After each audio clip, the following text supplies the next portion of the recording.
Hello friends, welcome to குறிஞ்சி கதம்பம்.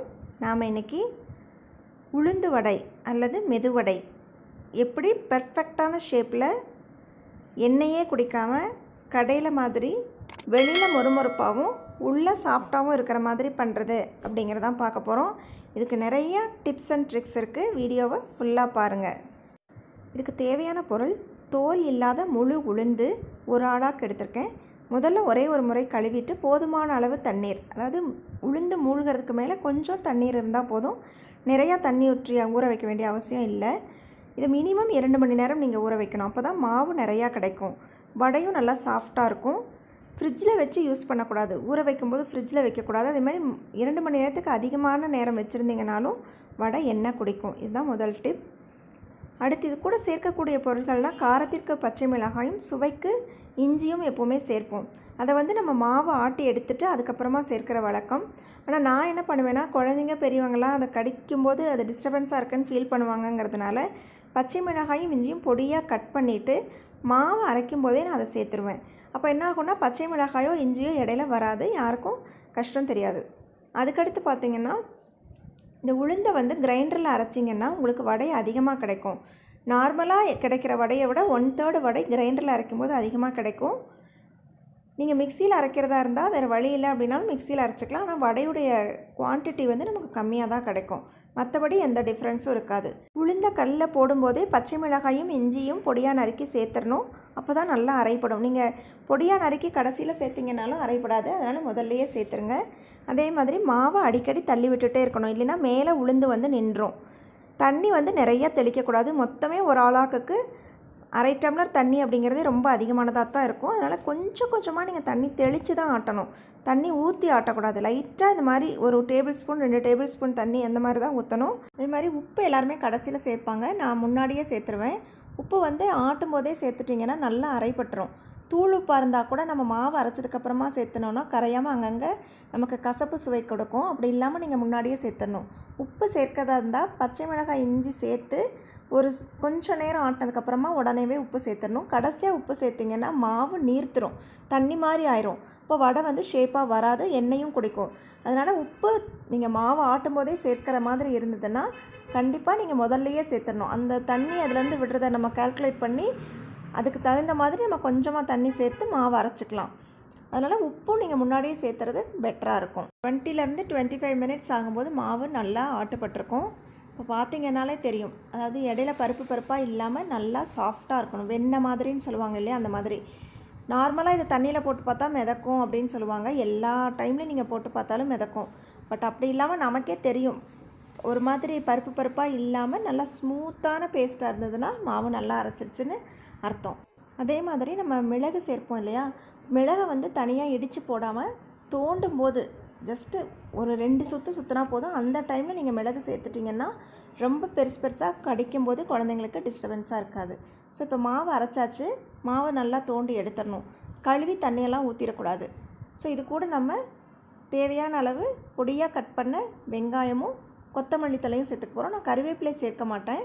அது மாதிரி சீரகம் சேர்த்துக்குவோம். சீரகம் அரைக்கும் போது சேர்க்கக்கூடாது. கறிவேப்பிலை வேணும்னா நீங்கள் பொடியாக கட் பண்ணி சேர்த்துக்கலாம். இந்த மாதிரி ஒரு ஸ்பூனோ இல்லை விஸ்கோ வச்சு நல்லா மாவை கலந்துக்கணும். மிக்ஸ் பண்ணிவிட்டு ரொம்ப நேரம் வைக்கக்கூடாது. வெங்காயம் சேர்த்துட்டோன்னா தண்ணி விட ஆரம்பிச்சிடும். இமீடியட்டாக நம்ம வடை தட்டி போட்டுடணும். வெங்காயம் ஆப்ஷனல் தான், உங்களுக்கு வேண்டாட்டி நீங்கள் அவாய்ட் பண்ணிடலாம். கறிவேப்பிலை கொத்தமல்லி சேர்க்குறீங்க அப்படின்னா கழுவிட்டு சேர்க்கும்போது அது நல்லா ஈரப்பதம் இல்லாமல் உலர்த்திட்டு தான் சேர்க்கணும். ஈரப்பதம் இருந்ததுன்னா அதில் இருக்கிற தண்ணி மாவை நீர்க்க செஞ்சிடும். அப்போ வடை உங்களுக்கு நிறையா எண்ணெய் குடிச்சிரும், நல்லா இருக்காது. ஸோ இப்போ வடைக்கான மாவு நமக்கு ரெடி ஆயிடுச்சு. இப்போ பார்த்திங்கன்னா நல்லா மொறுமொறுப்பாக வரணும் அப்படின்னா இதுக்கு ஜஸ்ட்டு ஒரு 2 டேபிள் ஸ்பூன் அளவு நான் பச்சரிசி மாவு, வீட்டிலே அரைச்ச மாவாக இருந்தாலும் பரவாயில்ல, கடையில் வாங்கின அரிசி மாவாக இருந்தாலும் பரவாயில்ல, அது சேர்த்து மிக்ஸ் பண்ணிக்கிறோம். இப்போ மாவு வடைக்கு தட்டும்போது எண்ணெயெல்லாம் தொட்டுக்க வேண்டியதில்லை, நல்லா தண்ணி தொட்டுக்கிட்டாலே போதும், நல்லா வரும்.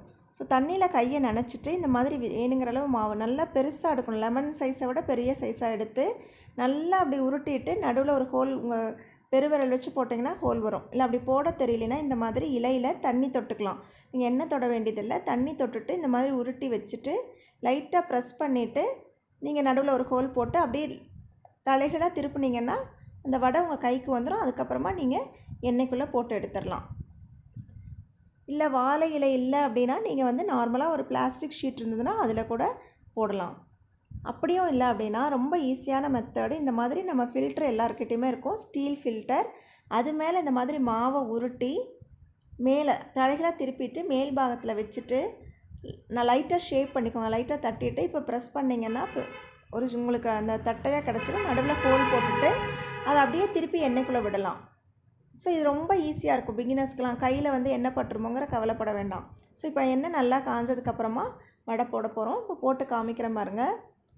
3 மெத்தட்லேயுமே போட போகிறேன். ஸோ இந்த மாதிரி கையிலேயே உங்களுக்கு எக்ஸ்பீரியன்ஸ் இருக்குதுன்னா தட்டி போடலாம். எண்ணெய் வந்து ரொம்ப ஸ்லோவாகவும் இருக்கக்கூடாது, ஸ்லோ ஃப்ளேம்லேயும் இருக்கக்கூடாது, ரொம்ப ஹை ஃப்ளேம்லேயும் இருக்கக்கூடாது, மீடியம் ஃப்ளேமில் இருக்கணும்.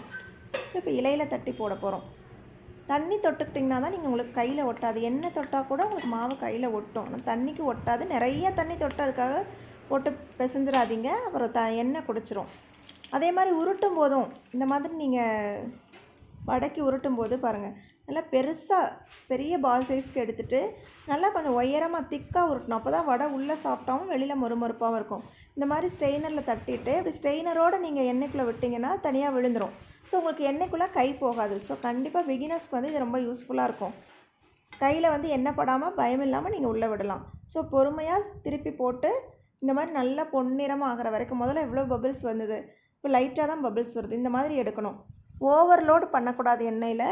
அதே மாதிரி பபிள்ஸ் ஃபுல்லாக கம்ப்ளீட்டாக அடங்கிறதுக்கு முன்னாடியும் நீங்கள் எடுக்கக்கூடாது. அப்படி எடுத்துட்டிங்கன்னா மொறுமொறுப்பு வராது. ஸோ சூப்பராக வடை ரெடி ஆயிடுச்சு.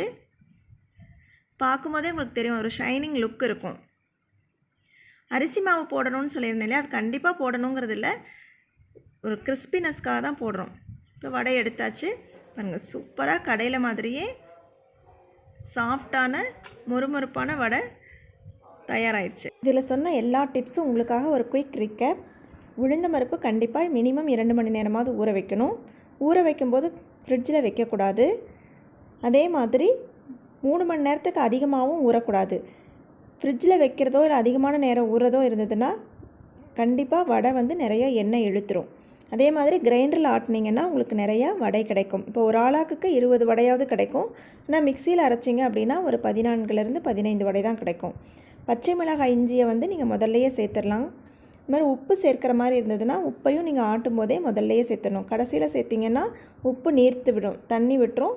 அப்போ வந்து வடை வந்து நிறையா எண்ணெய் குடிக்கும். அதே மாதிரி மிளகையும் நீங்கள் வந்து அரைக்கும் போதே சேர்த்துடலாம். குழந்தைங்களுக்கு அது ரொம்ப யூஸ்ஃபுல்லாக இருக்கும். கருவேப்பிலை மல்லித்தலை சேர்க்குற மாதிரி இருந்ததுன்னா கண்டிப்பாக கழுவிட்டு ட்ரை பண்ணிவிட்டு தான் சேர்க்கணும். ஈரப்பதத்தோடு சேர்க்கக்கூடாது. வெங்காயம் ஆப்ஷனல் தான். அப்படி சேர்க்குற மாதிரி இருந்ததுன்னா வெங்காயம் சேர்த்த உடனேயே நீங்கள் வடை போட்டுறணும். பச்சரிசி மாவும் ஆப்ஷனல் தான்.